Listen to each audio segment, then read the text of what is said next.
I'm Bill Johnson. Around here, they just call me Dad. I've been trying to read, but I just can't seem to do it. Thanksgiving Day. We Johnsons had a good Thanksgiving, the best we've ever had. And I can't help thinking that what made it better was a real feeling of thankfulness. And that's odd, too, when you consider the shape things were in when I got home from work yesterday. My kids, Dick and Tommy and Susan, were all home from school. And of course, Mother and the baby were there. His kids will. Mine were living tomorrow, right along with today, looking forward to Thanksgiving. And like most men, I'm glad it was Mother instead of me who had to break the news to them. Tomorrow's Thanksgiving. Turkey and dressing and pie and cake.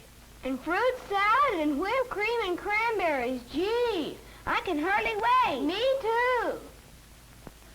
Well, you know, children, we've had a lot of expenses this month, and, well, your father and I thought that... Well, the truth of the matter is, there just won't be any turkey this year. No turkey for Thanksgiving? Oh, I'm going to make a pumpkin pie. We'll have plenty to eat, but, well, we'll just have to get along without turkey. Mom, you don't mean it. It won't be Thanksgiving at all. Even the Pilgrims had a feast. After all, isn't that what Thanksgiving's for? I don't think it's fair. And it was right there that I came in, right in the thick of it. Hello, everybody. Hi, Paul. Oh, Mother, Dick, Susan. Well, what's been going on around here? What's the matter with everybody, anyway?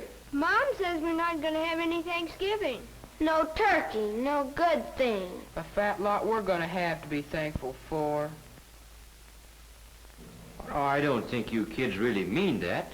We do, too. We've always had turkey for Thanksgiving. Yes, and everybody else in the block's gonna have it this year, as always.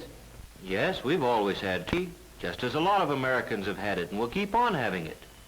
Turkey on Thanksgiving's a great American tradition. But what you kids are saying makes it sound as if the turkey's the only thing we had to be thankful for. Well, gee whiz, no, Dad. It's not that at all. Oh, I know, Dick. With turkey, it's easy to lose sight of what Thanksgiving really means. And don't think we're just making excuses because we don't have any turkey this year. Well, we know it'll mean a lot more to us the next time we do have it. Well, sure. Suppose we don't have a bang-up feast. We're still a lot better off than the Pilgrims. That's it, Dick. Do you other kids see what Dick's trying to say? Turkey or no turkey, we've still got all the freedoms and privileges the Pilgrims gave us. And out of those privileges have come a lot of things. Things the Pilgrims never even dreamed of. Why, we could make a list a mile long. Why don't we do it? Now, hold on a minute. You've got the idea, but it isn't something you can write down like a grocery list. You've got to feel it down deep before you can really be thankful for anything. I tell you what let's do. Let's take a little more time to think this over. When you get right down to it, there are some pretty tough decisions in making up your mind what means the most to you. Your life? Sure, that's one thing you can't get along without. But do you know that there are some places in the world today where you have to get along without just about everything else? Golly, Daddy. I guess I kind of got carried away. But I'll bet you one thing. If we really think over what we have to be thankful for, when we sit down to whatever Mother fixes to eat tomorrow, we'll be one family in America that will really have a Thanksgiving dinner.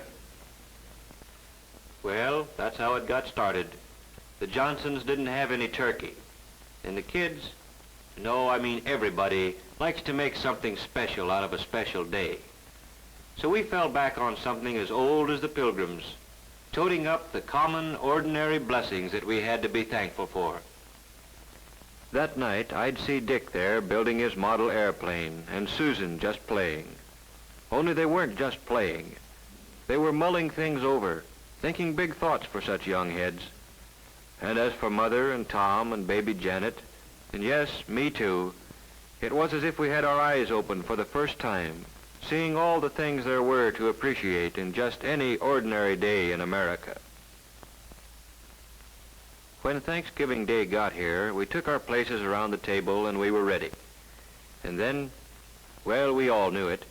There are some things you just can't say. But everybody in his own way knew what he had to be thankful for, and that this was the time to think about it. Tom was first. I am thankful for getting plenty to eat all the time, with extras that count, like cookies and milk after school. Like Mom says, I'm hungry all the time anyway, and if I didn't live in a country where there was plenty to go around, golly. And I'm thankful for the free public library, where I can get books about adventure. Jack London, Richard Halliburton. Gee, the way they tell a story is as good as being there yourself. And it's free, with only a library card.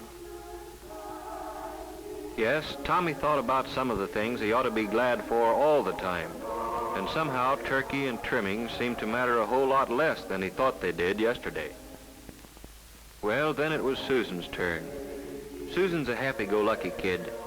You'd never credit her with thinking beyond her dolls, but she got right into the spirit of it. I am thankful we have what we need to wear. Though Mother says it's hard to keep up with us, we grow so fast. I never thought before how many clothes it takes for all kinds of weather, or how it would be to have to do without the right ones. I'm glad to be able to go to Sunday school, or go to any church I want, any Sunday. I'm thankful for my mother and Daddy, that they are here with us, that both of them aren't too worried about things to take time to have fun with us. I'm glad we're a family, that families are still important in America. I guess Dick, being the oldest, was having some pretty serious thoughts. I am thankful for being able to get an education, for living where schools, all schools, open their doors to a guy who wants to learn, where school books are studied instead of burned, where a guy is rated by how much he knows, and the community is rated by how well it teaches him. I'm glad I've got a chance to play, batting a ball around once in a while. Stuff like that. I'm glad it's fun, growing up in America. Sure, baby Janet's too young to understand the big word Thanksgiving. She's too little even to tell us the things that make her happy. But we can tell, and maybe she's thinking about them now. Maybe she's thinking about the fun of splashing around in the tub, and about how good it feels to be clean. About playtime with Mother, and the security she feels in Mother's arms. And as for Mother, seems she's always working, cooking, ironing, tending children, daylight to dark.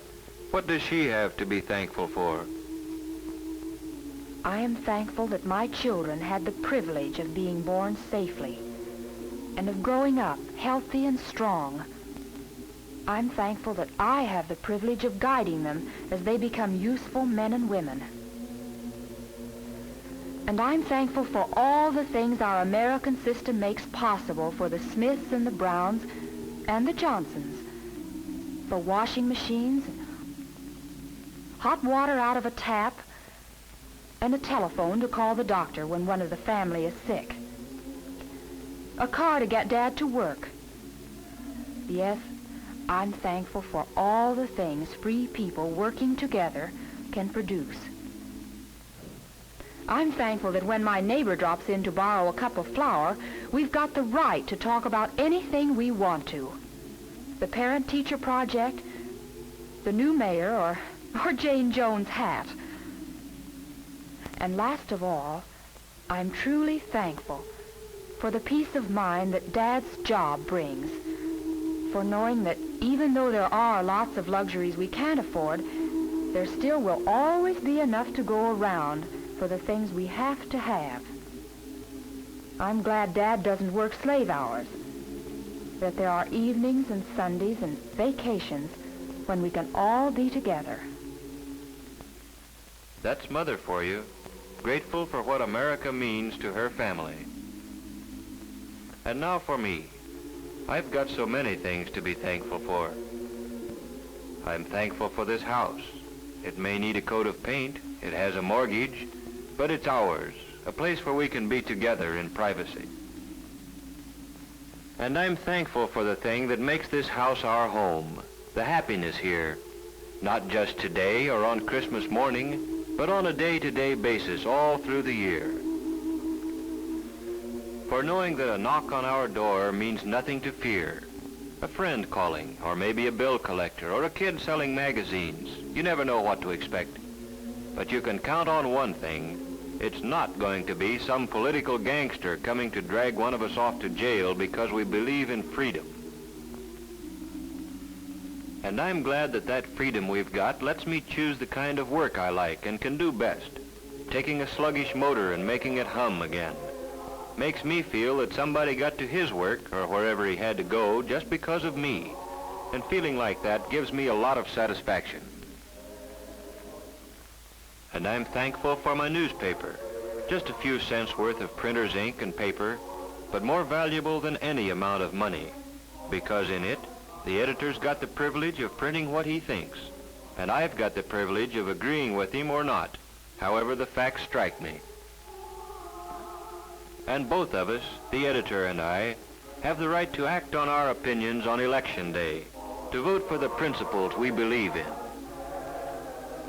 And finally, I'm thankful for being able to believe, in spite of everything, that somehow, someway, the unity we've got here in the Johnson family will someday spread to men and nations throughout the world.